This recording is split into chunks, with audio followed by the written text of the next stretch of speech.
오늘도 어떤 회를 리뷰할까 찾던 중 문득 이런 생각이 들었습니다. 온라인에서 파는 최저가 회는 얼마일까라고요. 보통 최저가 회라고 하면 냉동 황새치 등살이나 냉동 황다랑어 등이 최저가겠지만 저는 얼리지 않은 화로회 중 최저가를 찾아보았고 그렇게 스크롤을 내리던 중 유독 저렴한 상품이 제 눈에 들어왔습니다. 그건 11,000원이라는 가격이었는데요. 들어가서 확인해보니 봄 제철 숭어와 제철 끝자락의 가숭어를 300g 단위로 팔고 있었습니다. 보통 회 1인분에 200g 전후니까 넉넉한 1인분 정도의 양이었죠. 그런데 숭어라는 횟감, 흙냄새가 난다는 인식을 가지고 있잖아요. 게다가 온라인에서 파는 다른 숭어회보다 저렴해서 이런 흙내가 더 나지 않을까 싶은데 상품 설명란에는 흙내가 전혀 안 난다고 적혀 있어 바로 구매해보았습니다. 이곳에서 판매하는 숭어회는 전량 자연산이고 300g과 600g을 판매하고 있었고요. 300g은 거의 반마리 정도의 양이고 600g은 약 한 마리 분량이라고 합니다. 그리고 숭어의 특수 부위인 숭어팜, 숭어의 모래주머니인데 약 한 마리 분량인 600g을 주문하면 넣어준다고 해서 저는 300g과 600g을 주문했습니다.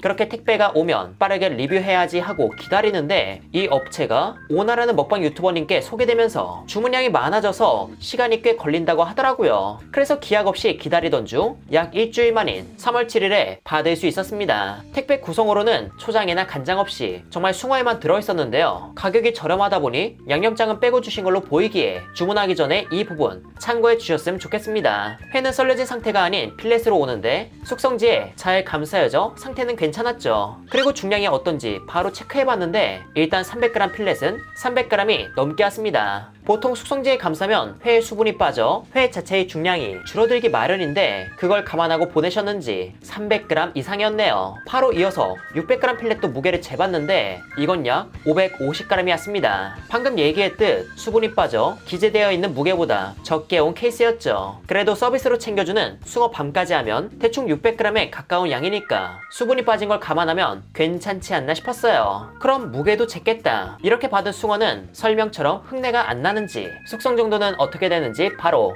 체크해 보겠습니다. 그런데 먹기에 앞서 회를 잘라야 하잖아요. 필렛을 보면 가시가 다 발라진 걸로 보이지만 폭이 좁아지는 꼬리 속의 반대편인 머리 쪽을 만져보면 손에 뾰족한 게 걸리는데 이게 잔가시라 이 부분만 도려내고 먹는데 만약 집에 식품용 핀셋이 있다면 뽑아내는 것도 좋습니다. 저는 핀셋으로 뽑아 준비했고요. 일단 이 숭어는 아무 양념도 찍지 않고 그 자체만을 즐겨보고 이런 숭어를 다양한 방법으로 맛보며 어떻게 먹으면 좋을지 전해드리겠습니다. 일단 숭어는 아무것도 찍지 않고 먹어봤는데요. 입에 딱 넣었을 때 느껴진 건 달달했습니다. 회가 달큰하더라고요. 그리고 가장 우려하는 흙내 없었습니다. 비린내도 없고 그 외의 잡내도 전혀 느껴지지 않았죠. 그런데 회가 뱃살 부위에도 지방이 거의 없는 상태라 고소한 맛을 기대하긴 어려웠습니다. 그리고 식감의 경우 숙성이 되었음에도 숭어라는 생선이 단단한 육질을 지니고 있어 마냥 부드럽거나 무르지 않고 무른 느낌의 부드러움 30%, 숭어 특유의 아삭함이 70% 정도의 식감을 전해주었어요. 숭어는 써는 두께에 따라 식감이 달라지기에 조금 더 아삭하게 씹는 맛을 원하신다면 두툼하게 썰어 드시는 걸 추천드립니다. 이런 숭어는 본연의 맛과 식감을 즐겼으니 이젠 간장에 찍어서 먹어봤는데요. 확실히 간장에 찍어 먹으니까 아까 느꼈던 회의 달큰함이 간장과 만나 회 맛이 더 달달하고 맛나게 느껴졌습니다. 또한 생선 자체의 맛이 밋밋하지 않아 평소 기름진 회를 좋아하지 않으셨던 분들 입에 특히 잘 맞을 것 같았죠. 그리고 숭어의 특수 부위인 숭어팜, 숭어밤은 사각거리는 식감이 다소 부드럽게 담겨있어 특수 부위라는 말에 딱 어울리는 식감이었습니다. 제가 예전에 닭회를 먹었을 때 닭똥집을 회로 먹은 적이 있거든요.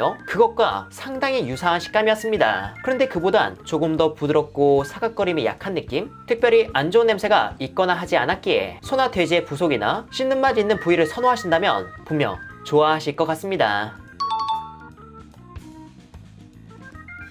이런 숭어는 어떻게 먹으면 더 맛있을까 고민하다가 제가 어느 식당에서 굉장히 맛있게 먹었던 조합이 있어 그 조합으로 이 숭어를 즐겨볼까 합니다. 바로 들기름 숭어 초회예요. 숭어회에 폰즈 소스를 더하고 여기에 봄철 미나리를 얹은 후 들기름을 뿌린 건데 이거 진짜 진짜 미쳤습니다. 폰즈를 통해 감귤과 과일의 산뜻함이 적당한 간과 옅은 단맛과 함께 회에 묻어나 회의 기분 좋은 향과 맛을 더하는데, 여기에 들기름의 고소함은 마치 들기름을 위한 빈자리가 있었던 것처럼 맛과 향을 더 튼튼하게 만들어주고, 여기에 미나리는 특유의 향과 아삭함으로 간단하지만 완전한 요리를 만들어주었습니다. 저는 두툼하게 썰었던 숭어를 사용했지만 이렇게 소스에 곁들여 먹는 건 얇은 게 더 맛있기에 저처럼 들기름 초회를 드실 예정이라면 얇게 써는 게 조금 힘들 수는 있어도 너무 귀찮지만 않다면 이렇게도 한번 드셔보셨으면 좋겠습니다. 참고로 폰즈는 여러 제품이 있는데 제가 국내 제품부터 일본 제품까지 먹어보니까 이 제품이 제일 나은 것 같더라고요. 가격도 양 대비 그렇게 비싼 것도 아니기에 폰즈가 집에 없다면 이 제품을 사용해보셔도 괜찮지 않을까 싶습니다. 이렇게 숭어를 다소 특이하게 먹어봤는데 이번에는 우리에게 익숙한 해무침으로 즐겨볼까 합니다. 야채는 동네 마트에서 파는 걸 구매했고 초장도 마트에서 파는 흔한 초장을 쓰면 되는데, 혹시 여러분이 초의 맛과 감칠맛을 특히 좋아하신다면 초밥용 식초를 초장에 살짝 더하는 것도 나름의 팁이에요. 저는 집에 적초가 있어 초장에 살짝 더했었고요. 여기에 참기름까지 넉넉히 두르고 마무리로 또 하나의 팁인 콩가루까지 뿌려 잘 버무려 준비해봤습니다. 이렇게 먹으면 일반적인 회무침과 약간 달라 신맛에 큰 거부감만 없다면 더욱 수제스러움을 느낄 수 있고요. 앞서 회의 지방이 거의 없어 느낄 수 없던 고소함이 콩가루의 구수한 맛으로 대체되어 담백한 회를 친숙하면서도 더욱 맛있게 즐길 수 있었습니다. 식초를 더하는 건 조금 어려울진 몰라도 콩가루를 더해 먹는 건 정말 추천드리기에 회무침을 집에서 먹는다면 콩가루를 꼭 넣어 드시길 바랍니다.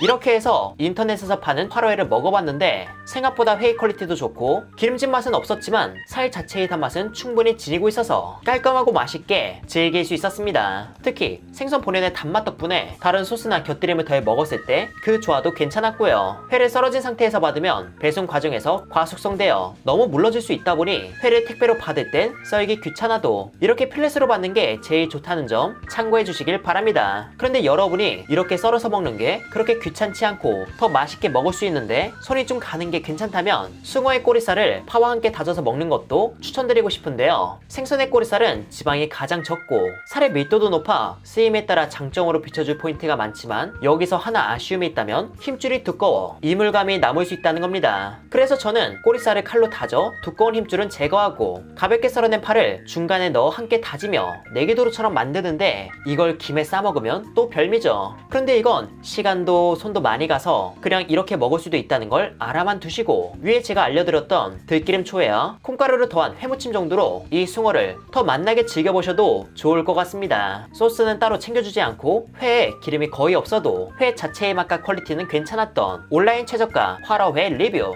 여러분의 소비 생활에 도움이 되셨길 바라며 회사랑은 여기서 이만 인사드리도록 할게요. 그럼 여러분들 안녕.